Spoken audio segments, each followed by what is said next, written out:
He's lying to you, Anakin. Count Dooku is on his knees. His hands are gone. 2 blue lightsabers cross at his throat, and he's about to reveal the secret that will save the galaxy.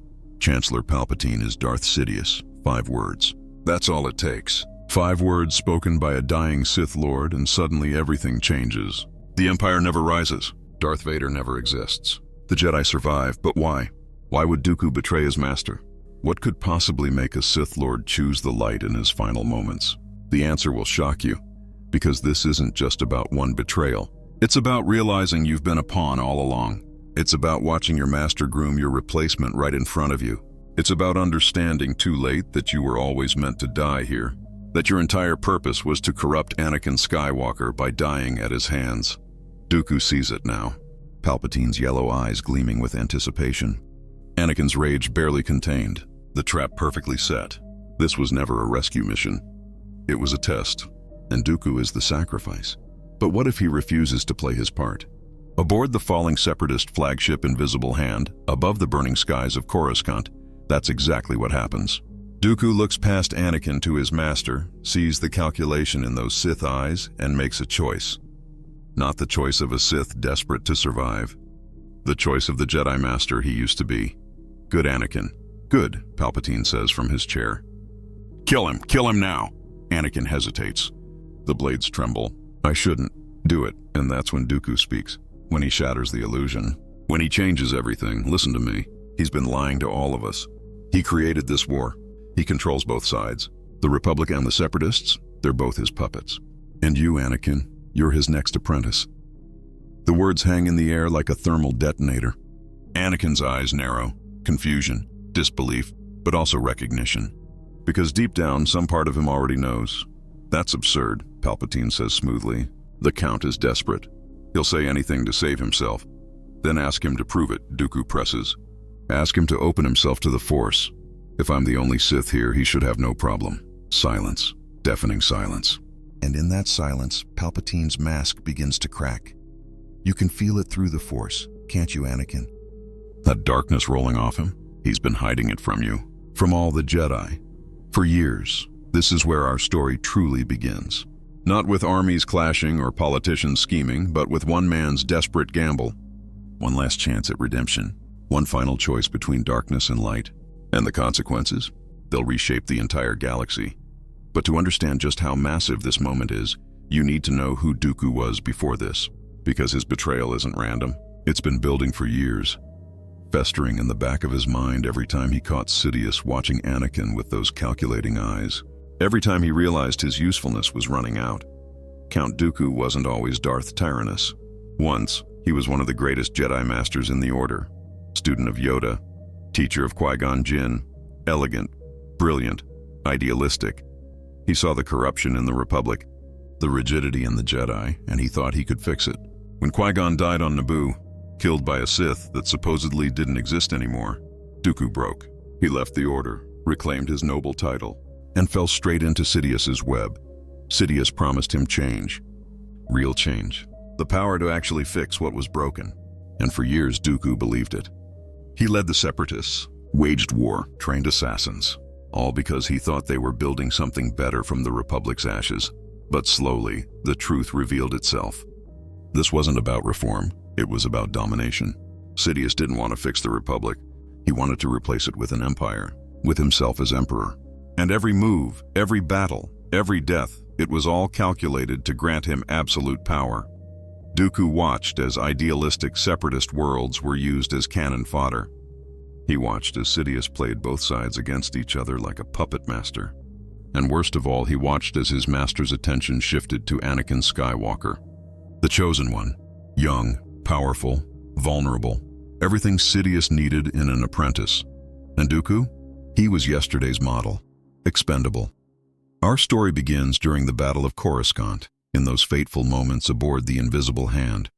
The scene plays out as we know it. Dooku has defeated Obi-Wan Kenobi, leaving the Jedi Master unconscious on the floor. Now he faces Anakin Skywalker alone, and he can feel it. The young Jedi has grown stronger, more aggressive, more willing to embrace the dark side to achieve victory. Their lightsabers clash in a fury of blue and red light. Dooku fights with his characteristic elegance, but Anakin's raw power is overwhelming. The Count feels himself being driven back, his superior technique unable to counter the young Jedi's relentless assault. And then it happens. Anakin traps both of Dooku's lightsabers in a crossblock and, with a burst of Force-enhanced strength, slices through both of the Count's hands at the wrists. Dooku falls to his knees, his severed hand still clutching his lightsaber hilt as it clatters to the floor. He looks up at Anakin, sees the two blue blades crossed at his neck, and then his eyes shift past the young Jedi to Palpatine, still bound in the chair, watching with those calculating yellow eyes. "Good, Anakin. Good," Palpatine says, his voice dripping with satisfaction. "Kill him. Kill him now." Anakin hesitates, the blades trembling slightly. "I shouldn't," he says, uncertainty in his voice. "Do it," Palpatine commands with more force. And in that moment, Dooku understands everything. The entire war, every battle, every sacrifice, it was all theater. Sidious orchestrated this confrontation specifically to test Anakin, to push him toward the dark side. Dooku himself was never meant to survive this encounter. He was always meant to die here, at Anakin's hands, to corrupt the young Jedi with the sin of executing a helpless prisoner. Years of manipulation and lies crystallize into perfect clarity. Dooku thinks of Qui-Gon, his former Padawan, a true Jedi who believed in the living Force and died trying to do the right thing. He thinks of the Separatist worlds, genuinely suffering under Republic mismanagement, now merely pawns in Sidious's game. He thinks of the Jedi Order, flawed but fundamentally good, about to be destroyed. And Count Dooku makes a choice. Not the choice of a Sith seeking survival, but the choice of the Jedi Master he once was. "Anakin," Dooku says urgently, his voice cutting through the tension. "Listen to me. He's lying to you. He's been lying to all of us." Anakin's eyes narrow in confusion, but he doesn't lower his blades. "What are you talking about?" Dooku glances at Palpatine and sees something he's never seen before, a flicker of genuine concern on his master's face.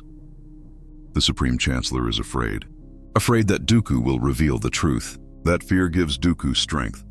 Chancellor Palpatine is Darth Sidious, the Sith Lord the Jedi have been searching for. He created this war. He controls both sides. The Republic and the Separatists, they're both his puppets. And you, Anakin, you're his next apprentice. He's been grooming you for years, manipulating you through your friendship, using your fear and your anger to turn you toward the dark side. That's absurd. Palpatine interjects smoothly, his voice perfectly calibrated to sound reasonable and concerned. "The Count is desperate, Anakin.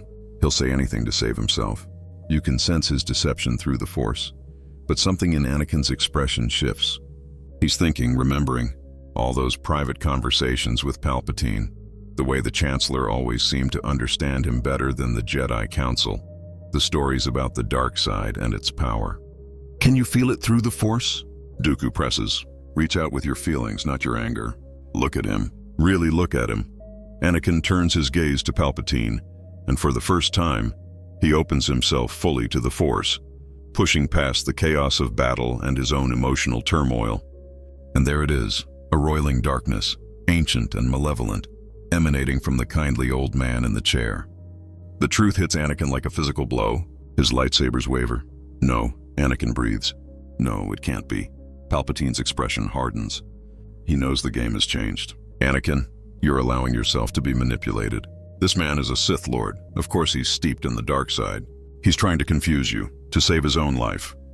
Ask him," Dooku says, his voice gaining strength despite his mutilated arms. "Ask him to deny it under oath. Ask him to open himself to the Force so you can sense the truth. If I'm lying, if I'm truly the only Sith here, he should have no problem proving it." The silence that follows is deafening. Palpatine's jaw tightens almost imperceptibly. "I don't need to prove anything to you, boy. You're a traitor to the Republic, and your words mean nothing." "But he won't do it, will he?" Dooku says to Anakin. "Because he can't. The moment he opens himself to the Force, you'll feel the full extent of his power, his darkness. He's been shielding it from you, from all the Jedi for years. It's one of the most difficult dark side techniques, hiding your presence from Force sensitives.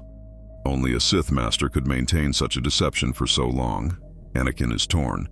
Everything Dooku is saying makes a terrible kind of sense. But it also means that the man who has been his friend and mentor for years, who has shown him nothing but kindness and support, is actually the architect of the galaxy's suffering. The cognitive dissonance is almost unbearable. Obi-Wan begins to stir on the floor, groaning as consciousness returns. Dooku knows he has only seconds left. There's more, Anakin. Your wife, Padme. She's pregnant, isn't she? Anakin's eyes go wide with shock. How do you know that? Because Sidious knows, Dooku says simply. He's been monitoring you for years. He knows about your secret marriage, your nightmares about losing her. He's been waiting for the right moment to use that fear against you, to offer you a solution, a way to save her through the dark side. It's how he'll turn you. He'll promise you the power to prevent death itself. Palpatine's face contorts with rage. Enough! This farce has gone on long enough. Anakin, execute this traitor now, or I'll have you arrested for dereliction of duty. The threat is a mistake. It's too harsh, too revealing. The kindly Chancellor Palpatine would never threaten Anakin like that. The mask is slipping, and Anakin can see it. Obi-Wan, Anakin says, not taking his eyes off Palpatine. Obi-Wan, wake up. I need you. Obi-Wan struggles to his feet, one hand pressed to his head. What happened? Did you kill Dooku? No, Anakin says slowly. Obi-Wan, we have a problem. A big problem. Dooku just told me that Chancellor Palpatine is Darth Sidious. Obi-Wan's confusion clears in an instant, replaced by sharp alertness. His hand goes to his lightsaber, but Dooku's weapon is closer. He reaches out with the Force and pulls Dooku's fallen lightsaber to Obi-Wan's hand. Here, Master Kenobi. You'll need this. Obi-Wan catches the curved hilt, looking at it with surprise. You're giving me your weapon? I'm giving you the truth, Dooku says. Everything I've told Anakin, it's all true. I've been a fool, a puppet, but I see clearly now. Sidious must be stopped, even if it costs me my life. Palpatine rises from his chair, and as he does, the restraints that supposedly held him simply fall away. They were never locked at all. This is treason, all of you. Anakin, if you side with this Sith Lord against me, you'll be declaring yourself an enemy of the Republic. Or, Obi-Wan says carefully, igniting Dooku's red lightsaber, we could test the Count's claims. Chancellor, would you be willing to submit to a Force examination? If you're truly not a Sith Lord, you have nothing to hide. I am the Supreme Chancellor of the Galactic Republic, Palpatine says, his voice cold and imperious. I don't submit to anything, especially not demands from those who would commit treason. Then you leave us no choice, Obi-Wan says. Chancellor Palpatine, you're under arrest pending investigation for conspiracy and treason against the Republic. For a moment, time seems to freeze. Then Palpatine throws back his head and laughs, a sound completely unlike anything they've ever heard from him. It's cruel, mocking, and filled with dark power. Oh, my dear foolish Jedi, you really think you can arrest me? You have no idea what you're dealing with. The transformation is instantaneous and terrifying. Palpatine's face contorts, his yellow eyes blazing with Sith fire. Dark side energy erupts from him like a physical wave, sending Obi-Wan staggering backward.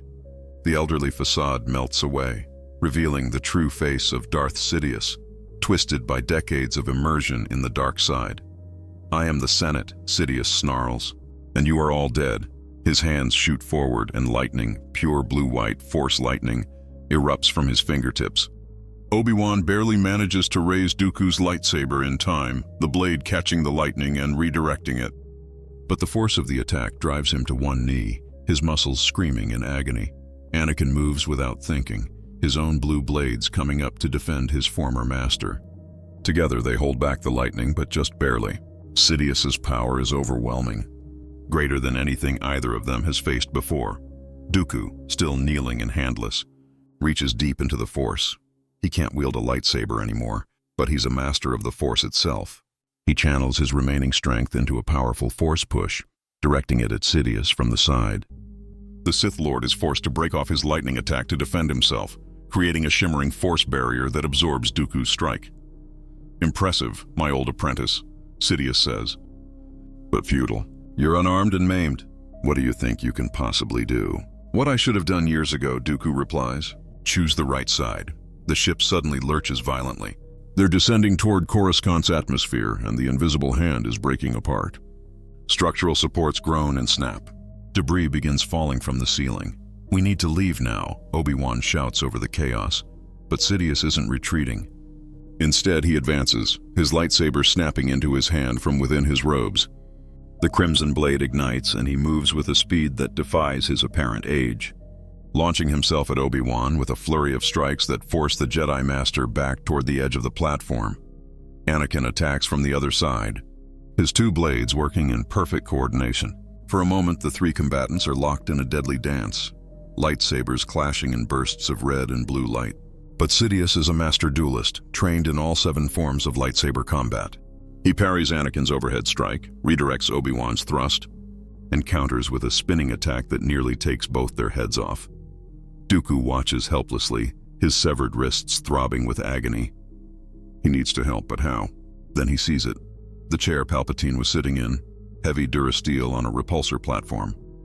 Dooku reaches out with the Force, grabs hold of it, and hurls it at Sidious with all his telekinetic might. The chair slams into Sidious's side, breaking his concentration just long enough for Anakin to score a glancing blow across the Sith Lord's shoulder. Sidious howls in rage and pain, and his lightning erupts again, this time in all directions. Obi-Wan and Anakin are thrown backward, their bodies convulsing from the electrical shock. Dooku takes the full brunt of it, his body seizing up as unimaginable pain courses through every nerve. The ship lurches again, more violently this time.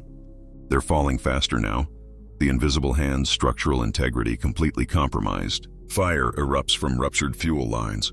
The heat is becoming unbearable. "Enough games," Sidious snarls. "You've cost me Anakin Skywalker, my perfect apprentice. For that, you'll all die screaming."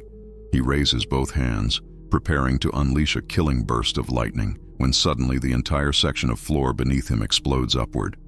General Grievous, the cyborg general of the Separatist army, crashes through from the deck below, his mechanical body sparking and damaged but still functional.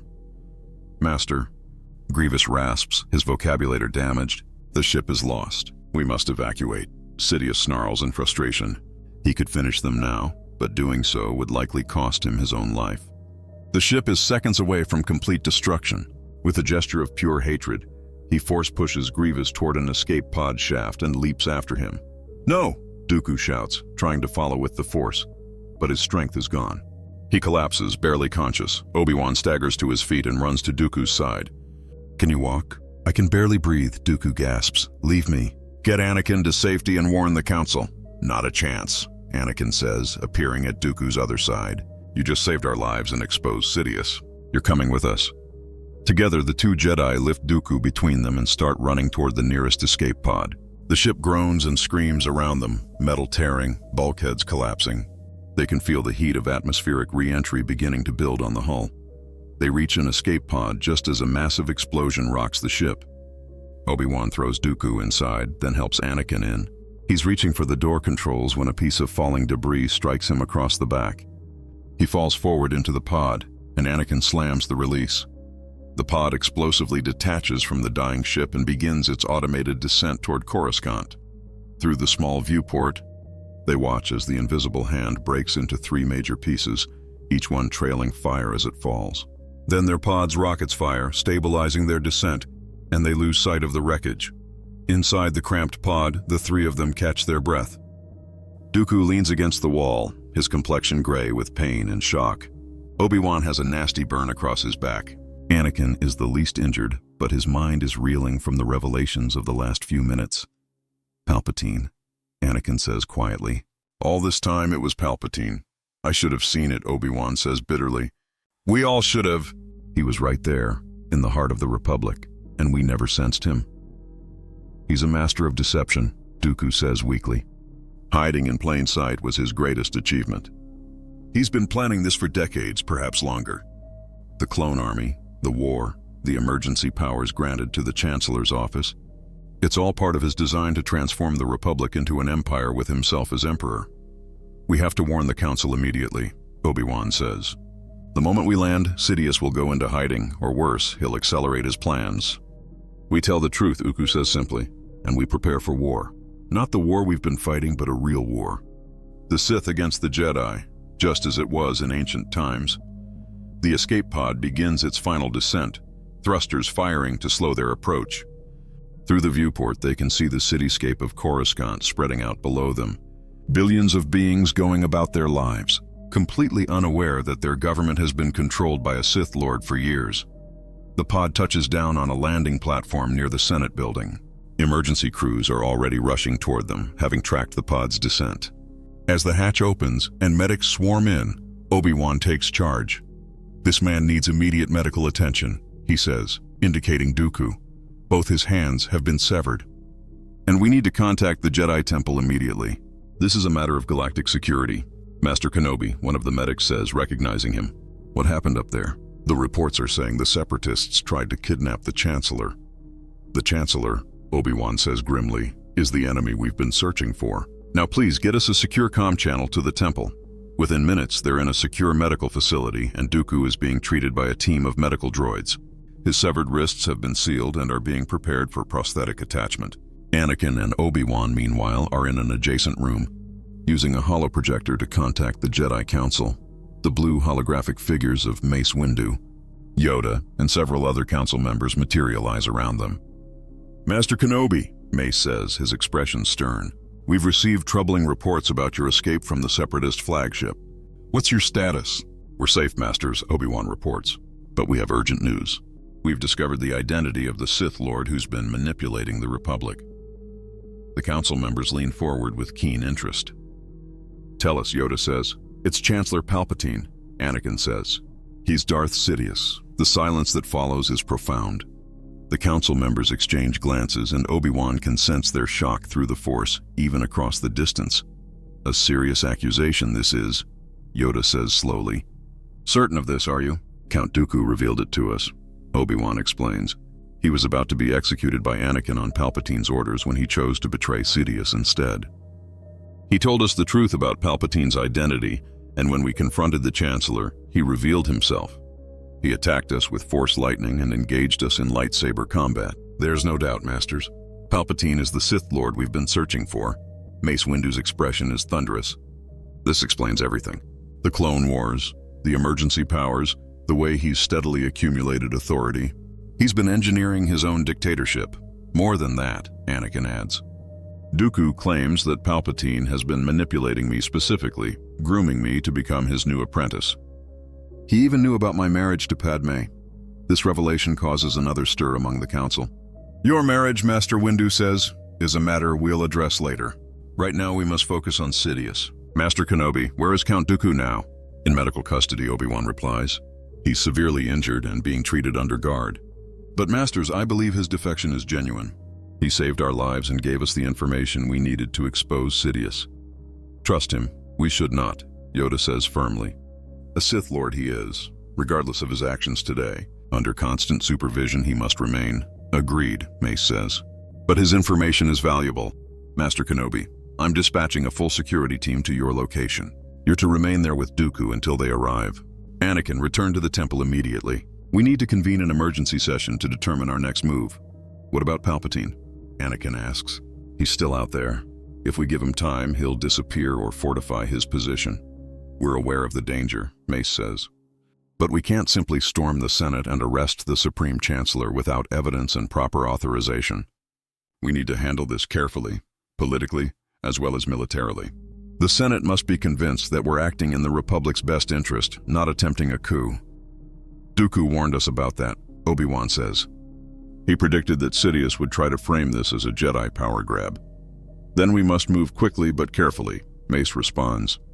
I'm contacting Senator Organa and other allies in the Senate now. We'll need their support to legitimize any action we take. Master Kenobi, keep Dooku secure and debrief him thoroughly. Get every piece of information he has about Sidious's plans.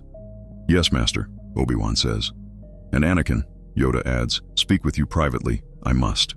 To the temple. Come immediately. The hologram flickers out, leaving Anakin and Obi-Wan alone in the room.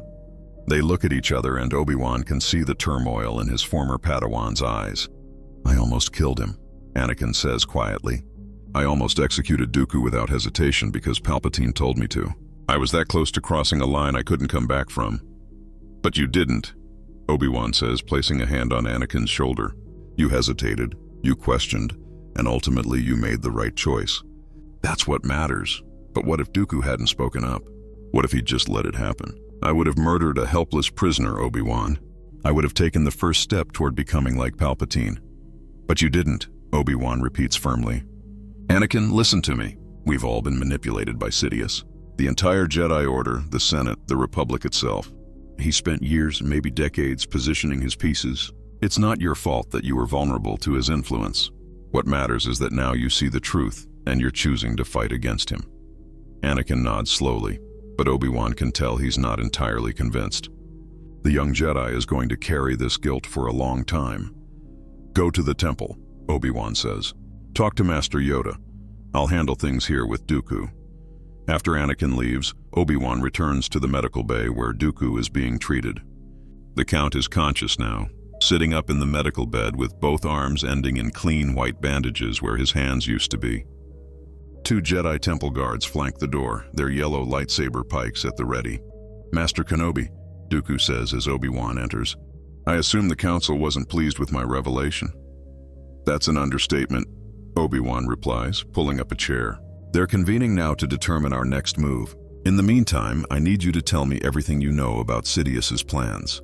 Every detail, no matter how small." Dooku takes a deep breath and begins. For the next 2 hours, he spills everything. He tells Obi-Wan about Order 66, the secret command buried in every clone trooper's programming that would compel them to execute their Jedi commanders. He describes Sidious's ultimate plan to declare himself emperor and transform the Republic into a totalitarian regime. He reveals the locations of hidden Sith artifacts and laboratories. He names senators and military officers who are secretly in Sidious's pay. He explains the financial networks that have been funding both sides of the Clone Wars. The Order 66 revelation hits Obi-Wan like a physical blow. The Clone Army, the army that the Jedi have been commanding and fighting alongside for years, is a trap. One word from Sidious, and every Jedi in the field would be gunned down by their own troops. "We have to warn everyone," Obi-Wan says urgently, reaching for his comlink. "Every Jedi commander needs to know about this immediately." "Wait," Dooku says. "Think about what you're doing. If you broadcast that information, Sidious will know that you know. He may trigger Order 66 prematurely out of desperation. You need to extract the Jedi from their commands quietly, without alerting Sidious or his agents." Obi-Wan pauses, his hand on the comlink. Dooku is right. One wrong move could trigger a massacre, but how do we extract thousands of Jedi from their military positions without raising suspicion? "You'll need to be creative," Dooku says. "Perhaps a temple emergency, calling all Jedi back for an urgent convening. Or better yet, use the excuse that you need to reorganize command structures in light of my capture. Whatever you do, do it fast. Sidious will be making his own moves soon." Meanwhile, at the Jedi Temple, Anakin stands in a private chamber with Master Yoda. The ancient Jedi Master regards him with those wise, knowing eyes that seem to see straight through to Anakin's soul. "Troubled you are," Yoda observes. "Fear I sense in you, and guilt." "Master Yoda," Anakin begins, then stops. He's not sure how to articulate what he's feeling. "I've been a fool. Palpatine, Sidious, he's been manipulating me for years. All those private conversations, the advice, the friendship, it was all a lie, and I never saw it. I wanted to believe him, wanted to believe that someone understood me better than the Council did. Pride, the path to the dark side it is," Yoda says gently. "But recognize your mistake you have. Question your attachments you must.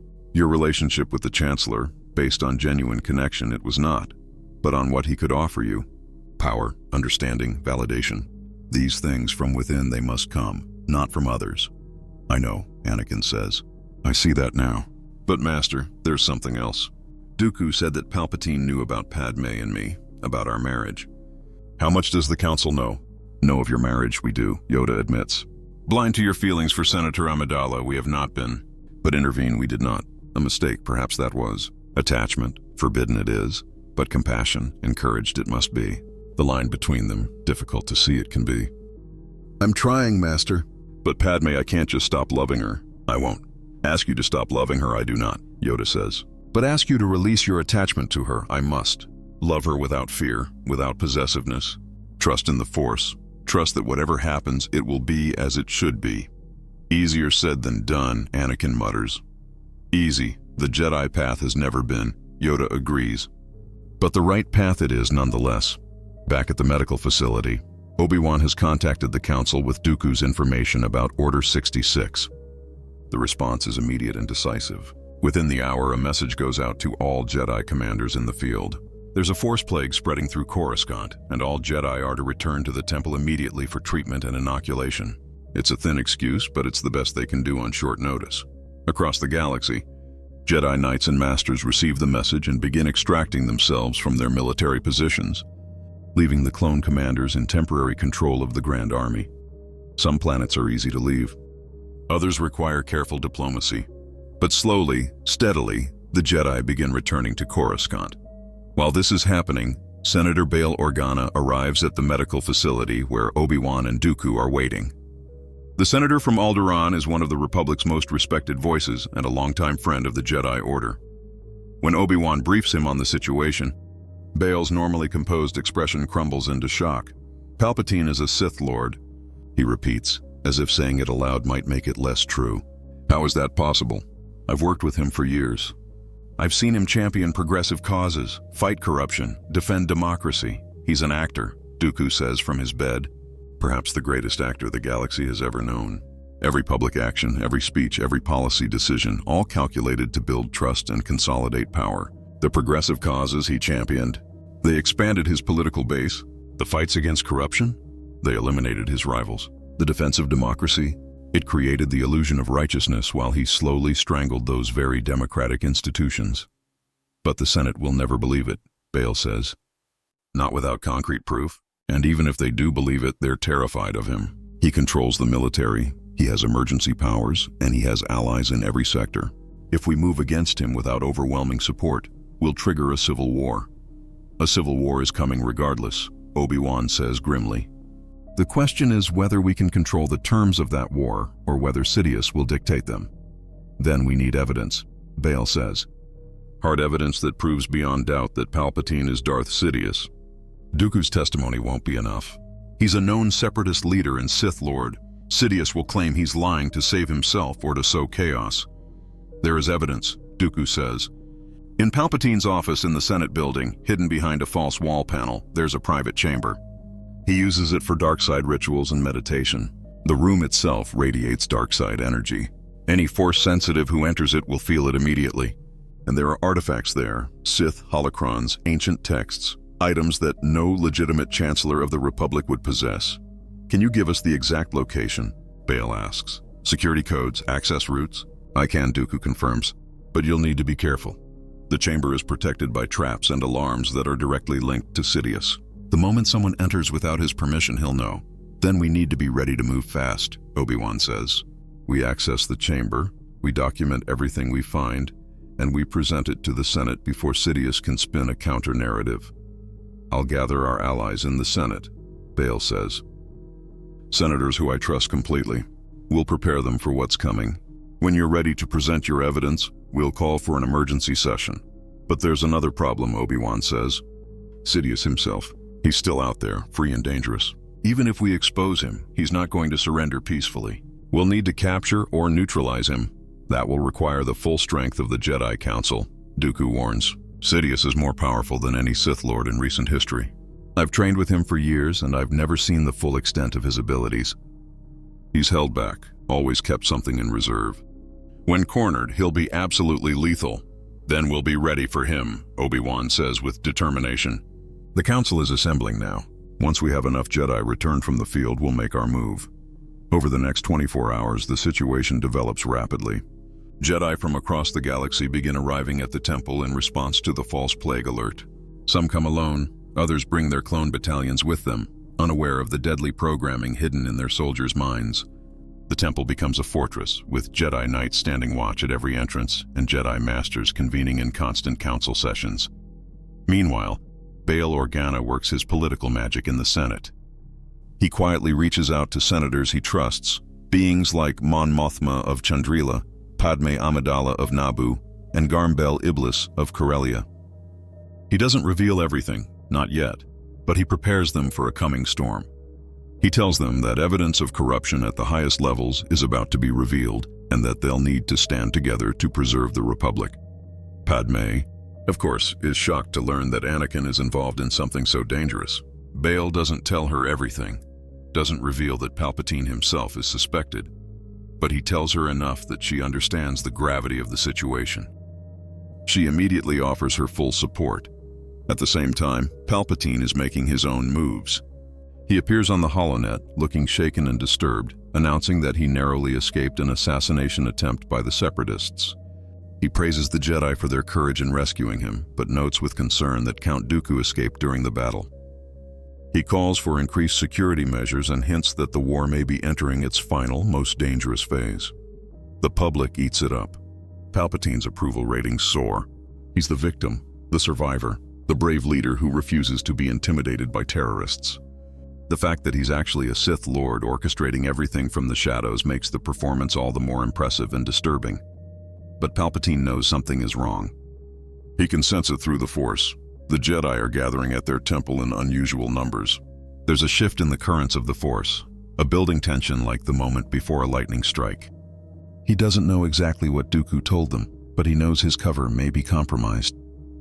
He begins preparing contingency plans, reaching out to his most loyal followers, preparing hidden escape routes, and most ominously, considering whether to trigger Order 66 ahead of schedule. On the second night after the Battle of Coruscant, a team of Jedi infiltrates the Senate building. Mace Windu leads the group, accompanied by Kit Fisto, Agen Kolar, and Saesee Tiin. Dooku, still recovering but insistent on helping, guides them remotely through a secure comm link. Obi-Wan and Anakin remain at the temple, coordinating with Bail Organa and preparing for the next phase. The infiltration is tense. The Senate building is heavily guarded, but the Jedi move like shadows, using the Force to cloud the minds of security guards and avoid detection systems. They reach Palpatine's executive office without incident. The Supreme Chancellor is not present.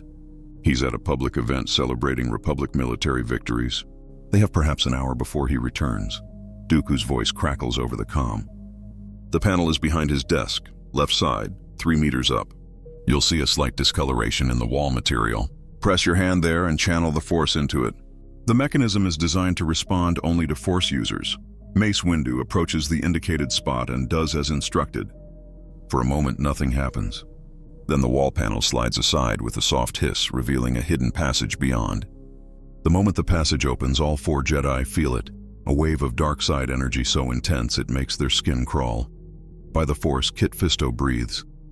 How could we not have sensed this from outside? The chamber is shielded, Dooku's voice explains. Advanced Sith alchemy, probably incorporating cortosis ore in the walls. It creates a dead zone in the Force, invisible from outside but overwhelming from within. The Jedi enter the hidden chamber, and what they find is damning beyond any doubt. The room is circular, its walls carved with ancient Sith runes that seem to writhe in the dim red light. In the center sits a meditation pedestal surrounded by 4 obelisks crackling with dark energy. Shelves line the walls, holding artifacts that radiate malevolence. There are Sith holocrons, their pyramidal forms pulsing with inner light. Ancient scrolls written in the Sith language. Weapons, including what appears to be an ancient Sith sword. And most damning of all, a ceremonial robe hanging on a stand, black and hooded. With the yellow-eyed mask of a Sith Lord resting beside it, Agen Kolar uses a holo recorder to document everything, capturing every angle, every artifact, every carved rune. The evidence is overwhelming and irrefutable. No one could maintain a chamber like this unless they were deeply immersed in the dark side. We have what we need, Mace Windu says. Let's get out of here before Palpatine returns. But as they turn to leave, alarms begin to wail throughout the building. Red lights flash in the corridor beyond. Blast doors start sliding shut, he knows, Kit Fisto says. Somehow he knows we're here. Dooku's voice comes through the comm, urgent and frightened. Get out now! The chamber has a proximity alert linked directly to Sidious. I forgot about it. He'll be coming for you. The 4 Jedi race back through Palpatine's office toward the exit, but it's too late. They can feel him approaching, a dark star of malevolent power moving through the Force. And then Palpatine himself appears in the doorway, flanked by a squad of his red-robed Senate guards. Masters Windu, Fisto, Kolar, and Tiin, Palpatine says, his voice dripping with false concern. What are you doing in my office? And why have you broken into my private meditation chamber? Meditation chamber? Mace Windu says coldly. Is that what you call a Sith temple, Chancellor? Or should I say Darth Sidious? Palpatine's expression doesn't change, but his eyes, those yellow Sith eyes, gleam with dark amusement. Ah, so Dooku talked. I should have killed him when I had the chance. Tell me, Master Windu, do you really think you can arrest me? Do you really think the Senate will believe the word of Jedi who broke into my office, violated my privacy, and now accuse me based on religious artifacts that could have been planted by anyone? We have holo recordings of everything, Mace replies. That chamber has been yours for years. The dark side energy alone proves what you are. Proves what? That I study the Force in all its forms? That I seek knowledge the Jedi arrogantly forbid? You may call me Sith, Master Windu, but I call myself a scholar. And this so-called evidence? It will never see the light of day. Palpatine raises his hands, and Force lightning erupts, not at the Jedi, but at the Senate guards behind him. The loyal soldiers convulse and fall, their bodies smoking. Then Palpatine waves his hand, and the corpses rise, animated by dark side necromancy, their eyes glowing with sickly green light. The Jedi ignite their lightsabers in horror. This is an abomination, an utter violation of the natural order. Sith necromancy is among the darkest of arts, and seeing it used so casually is chilling. You see, Palpatine says conversationally as his zombie guards shamble forward, there will be no witnesses to this encounter except my version. I'll tell the Senate that you attempted to assassinate me, that you fell to the dark side in your desperation to end the war. And these guards? They'll corroborate my story after a fashion. The battle that follows is brutal. The reanimated guards are slow but strong, their bodies enhanced by dark side energy. The Jedi cut them down, but Palpatine uses the distraction to attack. His lightsaber flashes crimson as he launches himself at Mace Windu with a Juyo assault so fast it's almost impossible to follow. Mace, a master of Vayapad himself, meets the attack head-on. Their blades clash in a fury of red and purple light, each strike powerful enough to shatter stone. Kit Fisto and the others try to flank Sidious, but the Sith Lord seems to be everywhere at once, his blade weaving an impenetrable defense while simultaneously pressing the attack. You're outmatched, Sidious hisses, his blade locking with Mace's. You always have been. The Jedi are weak, bound by your precious code, afraid to embrace your full potential. We're not afraid, Mace growls back. We're disciplined. There's a difference. He pushes back with explosive force, breaking the blade lock and creating space. Sacy-Teen darts in from the side, his green blade slashing towards Sidious's exposed back. But the Sith Lord spins with impossible speed, his lightsaber coming up to parry. The two blades meet, and then Sidious's free hand shoots out, Force lightning blasting Sacy at point-blank range. The Jedi Master's scream is cut short as the lightning lifts him off his feet and hurls him through the window. He falls 20 stories before managing to arrest his descent with the Force, his body badly burned but alive. 3 Jedi now face Sidious in the office. The fight continues, moving from the office into the corridor beyond. Sidious is being driven back, but he's far from defeated. He uses every dirty trick in the Sith playbook, hurling furniture with the Force, collapsing sections of ceiling, even causing the floor itself to buckle and crack. The Jedi press forward relentlessly, but they can't land a killing blow. Then Sidious makes his move. He feints toward Mace, drawing the Jedi Master's guard high, then spins and drives his blade through Aegon Kohler's chest. The Jedi Knight falls without a sound, dead before he hits the ground. No! Kit Fisto roars, redoubling his assault, but grief makes him reckless. Sidious parries his wild strike and counters with a precise thrust that finds the gap in Kit's defense. The Nautolan Jedi Master stumbles back, clutching the smoking wound in his side. Now it's just Mace Windu and Darth Sidious, alone in a shattered corridor, their lightsabers humming. Both are wounded, both breathing hard, but neither willing to yield. You cannot win, Darth, Mace says. Even if you kill me, the truth is out. The Jedi know what you are. The Senate will know. Your plan has failed, has it?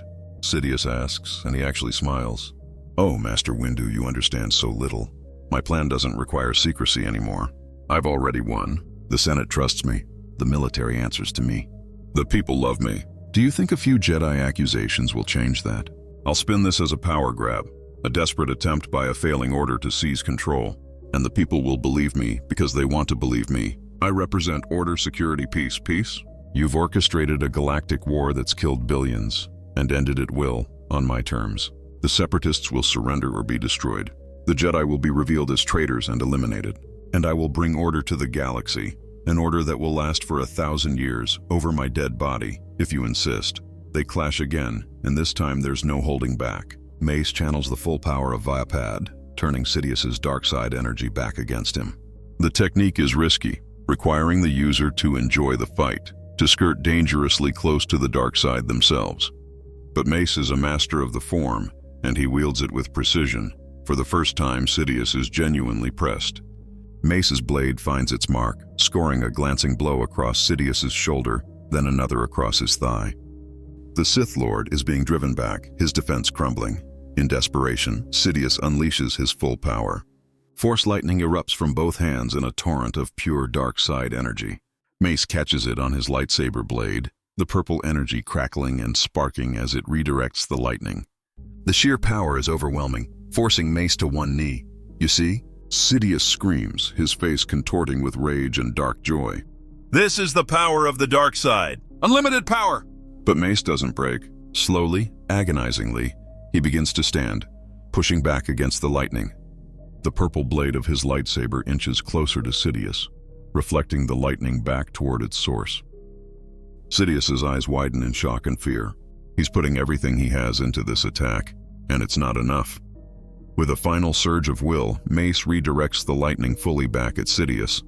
The Sith Lord's own attack engulfs him, searing his flesh, twisting his features. He falls back with a howl of agony, his lightning finally sputtering out. Mace advances, his lightsaber raised for the killing blow. But before he can strike, a voice calls out behind him. "Master Windu, wait!" Mace turns to see Anakin Skywalker running down the corridor, his face pale with shock. "Anakin, what are you doing here?" "I felt the disturbance in the Force," Anakin says, his eyes fixed on Palpatine's twisted, burned form. "I came as fast as I could." Master, is it true? "Is he really Darth Sidious?" "Yes," Mace confirms. "And he must face justice for his crimes." Palpatine, barely conscious, looks up at Anakin with his ruined face. "Anakin," he rasps, "help me. They're trying to murder me. I'm too weak." "Don't let them kill me, please." Anakin hesitates, torn. He knows the truth now, knows what Palpatine really is, but seeing the old man broken and begging stirs his compassion. "You're under arrest," Anakin says to Palpatine. "You'll stand trial for your crimes. I am the Senate." Palpatine says weakly, "I have the authority." "They're committing treason." "No," Mace says firmly. "Your crimes are exposed. Your power is broken." Anakin, stand aside. "This creature is too dangerous to be kept alive." "No," Anakin says, stepping between Mace and Palpatine. "He should stand trial." "We're Jedi. We don't execute prisoners." "He's not a prisoner, Anakin. He's a Sith Lord. He controls the Senate. He controls the courts. If we try to put him on trial, he'll twist it, manipulate it, escape justice. The only way to end this is to end him now." "But that's not the Jedi way," Anakin protests. "The Jedi way has led us to the brink of extinction," Mace retorts. "Sometimes survival requires difficult choices." Behind Anakin, Palpatine's eyes flicker with dark cunning. He's weak, truly weak, but he's also the greatest manipulator in the galaxy. Even now, burned and defeated, he's working the angles. "If you strike me down," he says to Mace, "you prove me right. You prove that the Jedi are no better than the Sith, willing to murder to protect your power." "Enough," Mace says. "Anakin, move aside." That's an order. For a long, tense moment, Anakin doesn't move. His hand rests on his lightsaber hilt, and Mace can sense the conflict raging within him. Then, slowly, Anakin steps aside. "You're right, Master Windu," Anakin says quietly. "He's too dangerous. The Force itself demands his end." Mace nods and raises his lightsaber. Palpatine's eyes widen in genuine fear. "No," he whispers. "No, this can't be how it ends." The purple blade falls, and Darth Sidious, the Dark Lord of the Sith who orchestrated the Clone Wars and nearly destroyed the Jedi Order, dies in a Senate corridor. His grand plan unraveled by the betrayal of his former apprentice and the courage of those who stood against him. In the aftermath, chaos reigns. The Senate is in an uproar when the news breaks. Bail Organa presents the evidence from Sidious's hidden chamber, the hollow recordings of Sith artifacts and dark side texts. Some senators refuse to believe it, claiming the evidence is fabricated. Others are shocked and horrified, realizing how close they came to living under Sith rule. Still others are simply confused, unable to process the revelation that their beloved Chancellor was actually a Dark Lord of the Sith. Bail, Mon Mothma, and Padme work tirelessly to hold the Republic together. They propose an emergency restructuring of the government, stripping away the executive powers that Palpatine had accumulated and returning authority to the Senate. They call for investigations into corruption and Sith influence throughout the government. It's messy, chaotic, and at times violent, but slowly, painfully, the Republic begins to heal. The Jedi Order, meanwhile, faces its own reckoning. The revelation about Order 66 shakes them to their core. The clone army, which they had trusted and commanded for years, was a ticking time bomb waiting to destroy them. Master Yoda calls for a full review of the Jedi's role in the Republic, questioning whether they had become too entangled in politics and warfare, too distant from their core mission as guardians of peace and justice. Dooku, surprisingly, plays a key role in this process. His testimony about Sidious's manipulations and his own fall to the dark side becomes a cautionary tale. He speaks candidly about the flaws he saw in the Jedi Order, the rigidity and arrogance that drove him away. But he also acknowledges that his solution, embracing the Sith, was worse than the problems he sought to fix. The Council debates his fate for days. Some, like Mace Windu, argue that he should be executed or imprisoned for life. Others, like Obi-Wan and Anakin, argue that his betrayal of Sidious at a critical moment earned him a chance at redemption. Eventually, a compromise is reached. Dooku will be stripped of his title and wealth, fitted with force-suppressing shackles, and required to serve the Jedi Order as a teacher and advisor. He'll spend the rest of his life trying to undo the damage he helped cause. As for Anakin, the revelation about Palpatine's manipulation has a profound effect on him. He realizes how close he came to falling completely to the dark side, and it terrifies him. He throws himself into meditation and study, working with Master Yoda to confront his fear of loss and his need for control. It's not easy, and there are setbacks, but slowly he begins to find balance. His relationship with Padme also changes. They decide to reveal their marriage to the Council, accepting whatever consequences come. To their surprise, the Council's reaction is measured. Master Yoda acknowledges that the strict rules against attachment may need to be reconsidered, that compassion and love are not inherently dangerous, only the fear of loss and the desire to control. Anakin and Padme are allowed to remain married, though Anakin is counseled to be mindful of his attachments and to ensure they don't compromise his judgment. When Padme gives birth to twins, Luke and Leia, Anakin is there, fully present and fully committed. He holds his children and feels not fear, but joy. He knows that whatever the future brings, he'll face it not as a Sith Lord or a fallen Jedi, but as a husband, a father, and a guardian of peace. The Separatist movement, leaderless and demoralized after Dooku's defection and Sidious's death, begins to crumble. Some systems surrender and rejoin the Republic. Others demand concessions and reforms before they'll consider returning. A few hardliners fight on, but without central coordination, they're easily contained. The Clone Wars don't end with a bang, but with a whimper, fading away as the political situation stabilizes. General Grievous, that cybernetic terror, attempts to continue the fight, but without Dooku or Sidious to guide him, he's just a brute with lightsabers.